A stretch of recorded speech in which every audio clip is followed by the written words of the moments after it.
Why do we stay in relationships even though when they are causing us pain? We often stay because even in pain, there's a comfort in the familiar.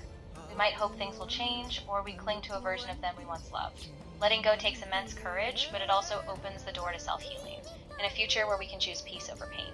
ఒక relationship break చేసుకోవడం easy. ఒక మెసేజ్లో, ఒక phone కాల్లో కూడా breakup చెప్పేయచ్చు.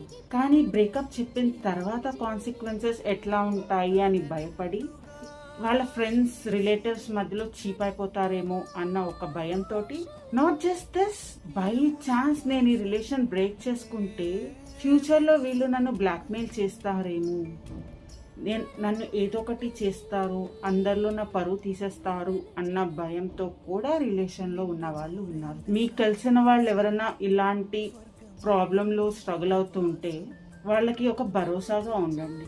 భయపెట్టారు. సగం మంది ఎంత పెయిన్ ఉన్నా భరిస్తూ మారతారేమో అన్న ఆశతో ఒక ప్రాబ్లమాటిక్ అండ్ ఒక ఇల్ ఫేటెడ్ రిలేషన్షిప్స్లో ఉంటారు. అవునంటారా కాదంటారా?